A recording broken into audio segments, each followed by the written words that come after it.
আপনারা দেখছেন বাংলার খবর 21। খবরের সত্যতাই আমাদের লক্ষ্য।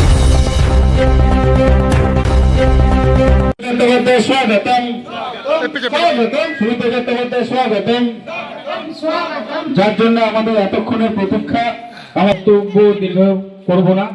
এখানে যারা উপস্থিত হয়েছেন প্রত্যেককে আমার পক্ষ থেকে গৌরী অভিনন্দন। গত 6ই জুলাই সোমবার রাজ্য জুড়ে যথাযোগ্য মর্যাদায় পালিত হয়েছে ডক্টর শ্যামাপ্রসাদ মুখোপাধ্যায়ের 125তম জন্মবার্ষিকী। সেই উপলক্ষে নৈহাটি পৌরসভার 18 নম্বর ওয়ার্ডে এক বিশেষ অনুষ্ঠানের আয়োজন করা হয়। আয়োজকদের দাবি, রাজ্যে রাজনৈতিক পালাবদলের পর এই ওয়ার্ডে প্রথমবারের মতো বিজেপির উদ্যোগে ডক্টর শ্যামাপ্রসাদ মুখোপাধ্যায়ের একটি মর্মর মূর্তি স্থাপন করা হয়েছে। মূর্তিটির উদ্বোধন করেন নৈহাটির বিধায়ক সুমিত্র চট্টোপাধ্যায়। অনুষ্ঠানে উপস্থিত ছিলেন বিজেপির যুব নেতা সৌম্যদীপ মোদকসহ দলের অন্যান্য নেতৃত্ব ও কর্মীরা। মূর্তি উন্মোচনের পাশাপাশি এলাকার ছোট ছোট শিশুদের হাতে নতুন বস্ত্র তুলে দেওয়া হয়। আয়োজকদের বক্তব্য, ডক্টর শ্যামাপ্রসাদ মুখোপাধ্যায়ের আদর্শ ও দেশপ্রেমের বার্তা নতুন প্রজন্মের কাছে পৌঁছে দিতেই এই উদ্যোগ নেওয়া হয়েছে। এই অনুষ্ঠানে উপস্থিত থেকে সংবাদ মাধ্যমের মুখোমুখি হয়ে নৈহাটির বিধায়ক সুমিত্র চট্টোপাধ্যায় এবং বিজেপির যুব নেতা সৌম্যদীপ মোদক কি বললেন। শান্তনু ভট্টাচার্যের রিপোর্ট, বাংলার খবর 21।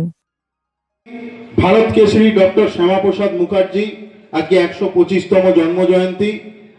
একজন বর্তমান পশ্চিমবঙ্গবাসী হিসাবে নিজেকে পরিচয় দিতে পারার পেছনে যার মূল অবদান, তিনি হচ্ছেন ডক্টর শ্যামাপ্রসাদ মুখার্জি। আজকে উনি না থাকলে হয়তো পশ্চিমবঙ্গ থাকতো না, পশ্চিমবঙ্গ ভারতের অংশ থাকতো না।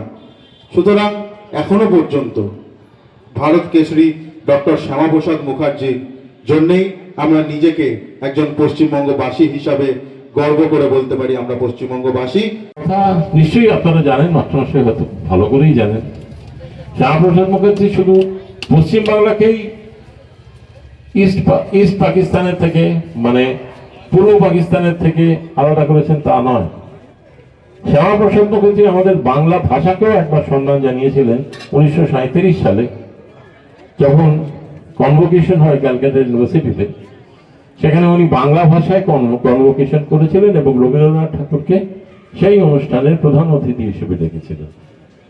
তাই উনি বাংলাকে কিভাবে ভালোবাসতেন, এই ছোট্ট কথাটা বলে আশা করি আপনারা অনেকেই জানেন, তবুও আমি বোঝাতে চাইলাম যে উনি শুধু পশ্চিমবাংলা না, উনি আপামর বাংলাকেই ভালোবাসতেন। ওনার মনে হয়তো ছিল যে পুরো বাংলাটাই ভারতে আসুক, কিন্তু দুর্ভাগ্য, যে কোনো কারণেই আপনারা ভালো করে জানেন কি কারণ, সেটা কারোর গদির লোভের জন্য আমাদের দেশভাগ করতে হয়েছিল। নাহলে দেশভাগটা না হলে ভারতবর্ষ আজকে আমেরিকা কেন, আমেরিকার থেকে অনেক আগে অনেক উঁচুতে পৌঁছে যেতে পারত, কারণ আমাদের এখানে যা যা রিসোর্সেস আছে। যাই হোক, অনেক রাত্রির হয়ে গেছে, আমি আমার বক্তব্য দীর্ঘায়িত করবো না, আমি আমার বক্তব্য এখানেই শেষ করছি। বন্দে মাতরম। নৈহাটিতে বড় মার আশীর্বাদ আর মানুষের আশীর্বাদ। আজকে শ্যামাপ্রসাদ মুখার্জির 125তম জন্মজয়ন্তীতে, শ্যামাপ্রসাদ মুখার্জির 125তম জন্মজয়ন্তীতে আজকে যে নৈহাটিতে প্রথম, মানে নৈহাটিতে এই মূর্তি শ্যামাপ্রসাদ মুখার্জির প্রথম, তো এইটা করতে পেরে আমি খুবই কৃতজ্ঞ সাধারণ মানুষের প্রতি, কারণ সাধারণ মানুষের ভালোবাসা ইচ্ছা না থাকলে আজকে হয়তো এই কাজটা আমি করতে পারতাম না।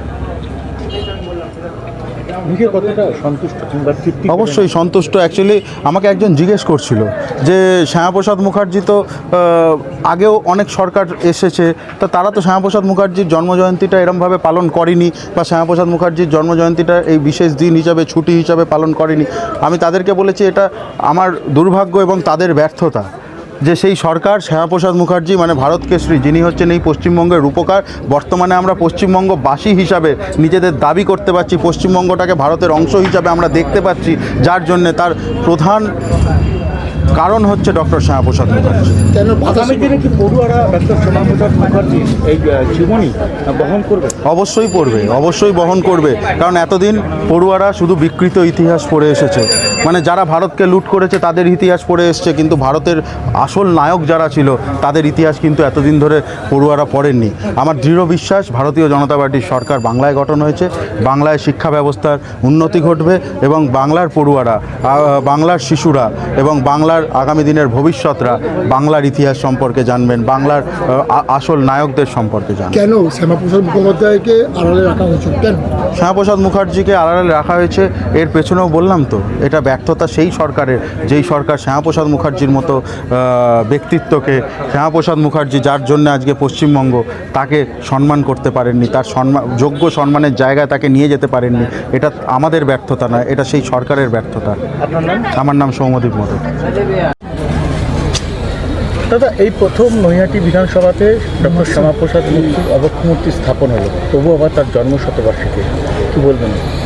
এটা নৈহাটির যে কৃষ্টি বা নৈহাটির যে ঐতিহ্য, এটা অনেক দিন আগেই হওয়া উচিত ছিল। তবে আপনাদের সরকার আসার পর আমাদেরই এই ভাই সৌম্যদীপ, ওর প্রচেষ্টায় এটা যে করলো, এতে ওকে শুধু সাধুবাদ জানালেও বোধহয় ওকে ছোট করা হবে।